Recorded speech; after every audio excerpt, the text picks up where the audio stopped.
I don't know if it's publishable. Tell me, should I even keep bothering?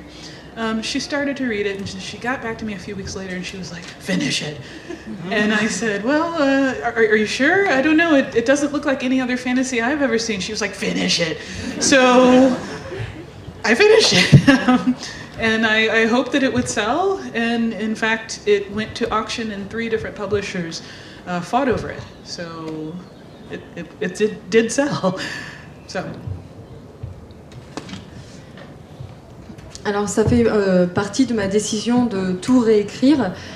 Donc j'avais écrit ce roman pour la première fois il y a 15 ans quand j'étais extrêmement jeune et je l'ai écrit en faisant ce que j'avais toujours lu dans les autres romans de fantasy. J'ai écrit à la 3e personne, je l'ai écrit de façon linéaire et j'avais inclus une quête. Finalement, c'est ce que je pensais qu'on attendait d'un roman de fantasy.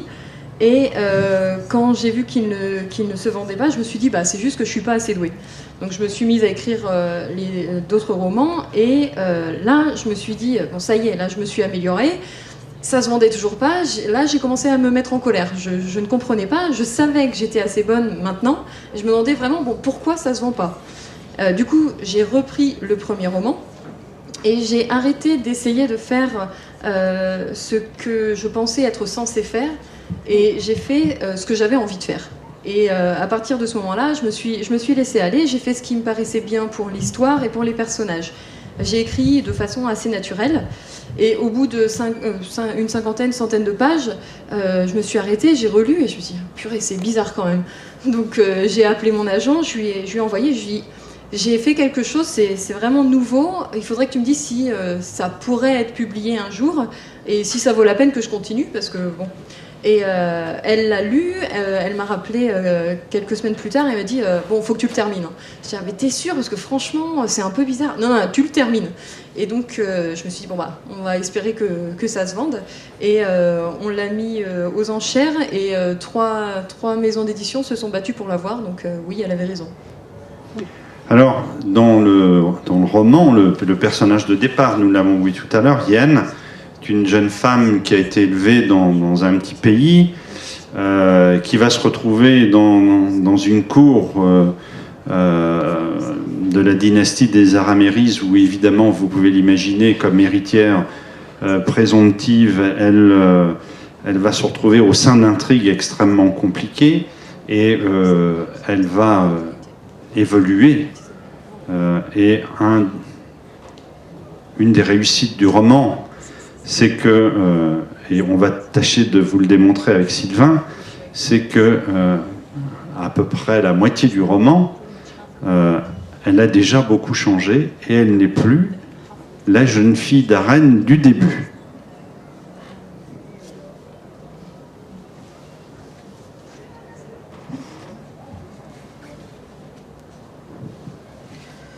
Jem jeta un coup d'œil à l'homme près de lui avant de dire « Vous devez comprendre, dame Yen, qu'une fois que des plans ont été mis à exécution, on ne peut plus les arrêter. Nous aurions besoin de temps pour discuter de votre ordre. Bien sûr, je vous laisse 10 minutes. Je peux attendre un peu. Proféra un autre individu, plus jeune et plus gros, l'un de ceux que j'avais identifiés comme étant les pions des Araméris. Il me regardait comme si j'étais de la crotte sous ses chaussures. « Ministre, vous n'êtes pas sérieux. Nous n'allons pas perdre notre temps avec cette requête ridicule. » Jem lui lança un regard furieux, mais la réprimande silencieuse n'eut aucun effet. L'homme s'éloigna de la table et vint vers moi, la posture de son corps menaçante. Toute femme d'Arène sait repérer ce genre d'attitude de la part des hommes. Ce n'est qu'une ruse animale à laquelle ils recourent, comme les chiens ébouriffent leur fourrure et grognent. Ce genre de comportement annonce rarement une menace réelle. Et une femme aguerrie sait reconnaître le moment où le danger devient réel ou quand il n'est que fourrure et bruit. Pour l'instant, il n'y avait pas menace, mais cela pouvait changer. Il s'arrêta devant moi et se tourna vers ses compagnons, le doigt pointé sur moi. « Regardez là, je suis sûr qu'ils ont dû demander à un scribe de leur confirmer qu'elle est bien sortie d'un camp à Raméry. Riche, Jem avait l'air furieux. Retourne t'asseoir. » L'homme, riche, l'ignora et se tourna vers moi. La menace devint bien réelle. Je le vis à la manière dont il se plaça, présentant son corps de façon à positionner sa main droite près de mon flanc droit. Il avait l'intention de me renverser en arrière. J'avais une seconde pour décider si j'allais esquiver son attaque ou sortir mon couteau. Et dans ce laps de temps, je sentis fusionner la force autour de moi, malveillante et tranchante, comme du cristal. Que cette analogie me vint à l'esprit aurait dû m'avertir. Rich pivota sur lui-même, puis s'immobilisa, le corps tendu, prêt à porter un coup. Son poing dévia à une dizaine de centimètres de mon visage pour une raison que personne ne comprit. Puis on entendit un claquement, de la pierre qui s'abattait sur la pierre. Rich écarta la main dans un sursaut, surpris de ne pas avoir réussi à m'atteindre. Il regarda son poing. Une tache noire, brillante et facetée, se dessinait au niveau des articulations. Je me tenais assez près pour voir la peau autour de la trace sombre se boursoufler et suinter d'humidité comme de la viande en train de cuire au-dessus des flammes. Sauf qu'elle ne cuisait pas. Elle gelait. Je sentis même une petite bouffée d'air froid passer près de moi. Le résultat revint presque au même, car la peau se ratatina. Ce ne fut pas de la chair à vif qui apparut en dessous, mais de la pierre. Je m'étonnais que Rich ait mis si longtemps avant de hurler. Tous les hommes assemblés dans la pièce réagirent à son cri. L'un d'eux s'écarta de la table en trébuchant et manqua tomber sur une chaise. 2 autres couraient déjà vers Rich pour l'aider.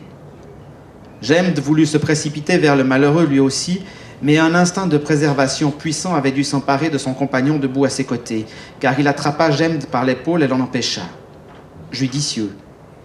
Dans l'intervalle, le premier homme qui avait rejoint Rich, l'un des tokens, avait saisi son poignet pour voir ce qui n'allait pas.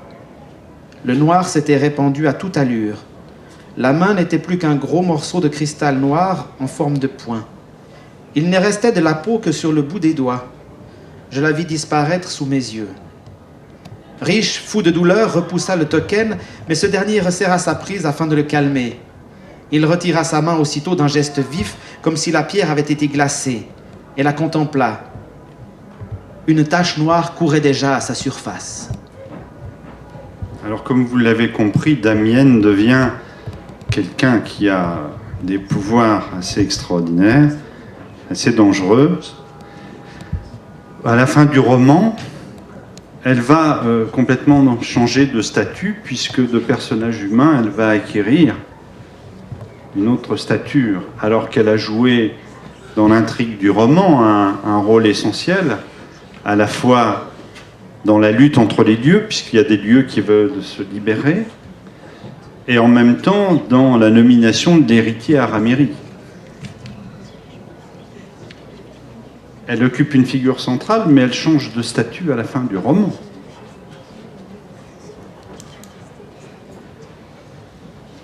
It's hard to talk about this without spoilers. Is it okay to spoil? No. I'm gonna try not to give spoilers.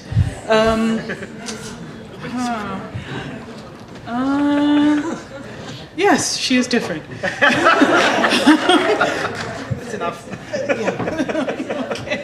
Non, c'est un peu dur de pas raconter la fin, donc. Non, on raconte oui, pas la fin, justement, parce que j'ai fait exprès. C'est que on va passer au deuxième roman. Et dans le deuxième roman, on va retrouver Damienne. Et je ne vais pas vous en dire plus, hein, vous n'aurez qu'à lire le livre. Mais la caractéristique du deuxième roman, comme le premier, le deuxième roman, Les Royaumes déchus, c'est que ça commence comme un roman de fantaisie épique classique. Premier chapitre, il y a une dame qui est une jeune femme à la peau noire, qui est artiste, peintre ou artiste, disons de manière plus générale, elle fait aussi des petites sculptures, qui vend ses œuvres d'art sur un marché. Elle s'appelle Ori Schott. Elle est aveugle. Elle est très belle, mais simplement elle a un regard qui fait fuir un petit peu ceux qui l'approchent. Et elle va assister à quelque chose d'assez terrible, c'est qu'elle va découvrir le cadavre d'un de ces dieux qui, à la fin du premier roman, a été libéré et qui porte le nom dans la traduction française de géniture.